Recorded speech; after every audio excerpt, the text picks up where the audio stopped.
and is to be embraced in that manner. So Joseph's brothers return with Benjamin. Now Joseph finally tests of his brothers.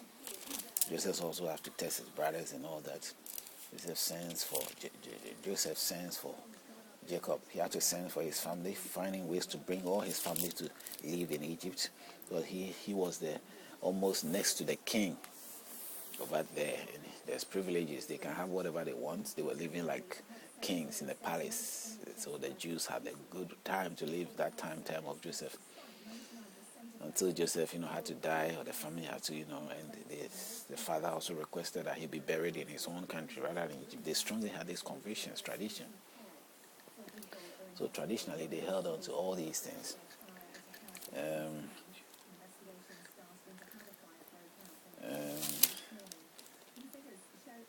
So Joseph is a governor of Egypt and all that. The story gives you further. Jacob blessed Joseph's sons. This was how Moses had to come out of all this. The Jewish people ended up living in the Egyptian land because of Joseph.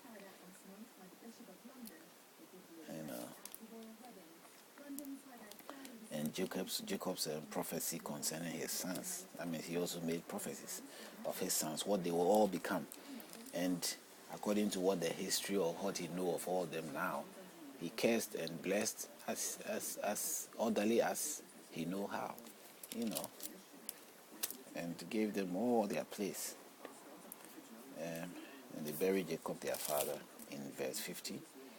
Then it goes on to explain. Now we go to Exodus, the second book of Moses, called Exodus. Now this is the time where Egypt is suffering. The suffering times of the Jews in Egypt. Israel is suffering in what? Egypt. The descendants of Jacob has become so many. And they were suffering there because somehow the Egyptians have realized that these people have become too much, and they've started enslaving them, putting them to punishment, suffering, putting punishment on them, pressure that they couldn't bear. Because they had to do that to exterminate the Jewish people from taking over their land. There's the Egyptians have become aware. Right now, even the ways of Joseph didn't matter anymore because Joseph is dead or something. So in these times, you realize that the whole Joseph has died, and they've gone through a lot of experience as a result of that. The Jewish people are suffering now. Nobody, unlike today, studied and crept their way into the Egyptian society and became huge and more than what Joseph was. It was only Joseph they were looking up to. The Egyptians didn't say anything because Joseph was always there. And when Joseph is dead now, and nobody among them could, has got any high status like Joseph. So at the end of the day, then they will find ways to sort of ask them that these people are aliens. They can't take over our land now. Our Joseph, who is there for them, is no more. It happens today too. But if like the Jewish people have got status of high status among the Egyptians, and it's not just Joseph that they were looking up to, then they would have got a chance to maintain their good relations or their good lives that they were having in Egypt. But that wasn't the case. They enslaved them and suffered them all through. And in 12 he says, but the more they afflicted them, the more they multiplied and grew, and they were in dread of the children of Israel. The fear of the children of Israel, because they became more. The more they, destroyed them. There are so many generations compared that has happened, going through the same thing. People suffer, go through so many issues. A whole tribe, a whole group, whether black people or white people, whichever way it is, for the mere reason that the other group is afraid of the potential abilities, what they might do in the future. So all means are being used to exterminate a whole ethnic group or identity of another group. And if miraculous in this situation, it fails. Sometimes maybe it works. The whole race will be, taken out of the picture. And this is what it was about. This was what was happening there to the Jewish people. But they were always becoming more and more, and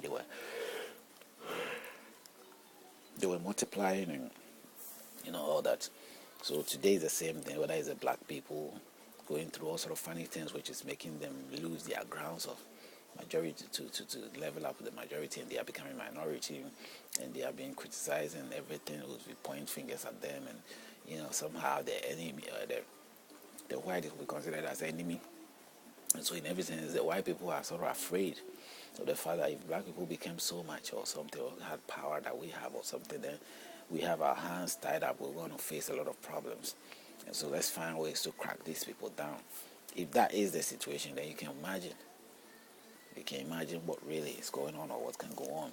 In that scenario, we see that is what was happening to the Jews. So Moses was born as a child to a Jewish people, but according to that time, they were even killing babies as a result of the Jewish children were being killed because they don't want them even to have the chance to grow and become and multiply. So then, having a child who was claimed to be beautiful as Moses, they had to keep the child away or hide the child, and using the king, the Egyptian queen mother, as a means of put the situation where she would rather embrace the child and love the child and take care of the child. And it worked. They put the child in the Nile in a basket, the place where the queen had to go and patrol or have a good time, watch around, and she found the baby and took the baby in. So the father was really there. Joseph's father and mother was there, but it all looks as if they were not really the child of the baby of the child or something like that. And the queen ended up even giving the child to the same people to take care of them, because one of Joseph's sister or something went there and ended up to sort of act as if she was just there on the baby or something. They give the baby to her and tell, okay, can you give it to your parents to take care of the child? And the queen had to adapt the child and sponsor the child. So Moses had to grow to become an Egyptian, adopted child by an Egyptian, and knew all about Egypt things and became Egypt, studied, philosopher of Egypt, or somehow I learned things of Egypt, and always in the king's palace. And the closest was the king's son, was his close brother and friend. They were like, buddies together. Because the children grow up, with no animosity towards each other. It's when they grow, then they grow to hate each other in some ways because of what the parents will sort of feed into their mind. But deep down, they were okay with each other. Until the father had to die, the king had to die, and Moses' brother and friend had to become the king, the next pharaoh. And Joseph at that time also had to split.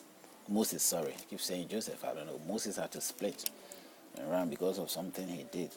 Because he felt that somebody treated the Jewish person very bad. And he has to find ways to, pay back or something to help the Jewish people. And he did what he had to do, and he ran away. So he killed somebody. He killed a Jewish person. And the Jews who saw this, the Jewish person who saw this evidence began to sort of speak or make noise about Moses killing somebody. Moses was probably a strong guy. Or because he was a king's palace, nobody was challenging him. And if he beats you, you can't, fight back. Because he's a king. He has a king's crown on his neck, and he killed one Egyptian. So when it became a problem that people will talk and it's going to be revealed to the king and all that, Moses had to run from Egypt and settle somewhere where he found wives, children, he met some other group of people somewhere there. And if you read the story of Moses very carefully,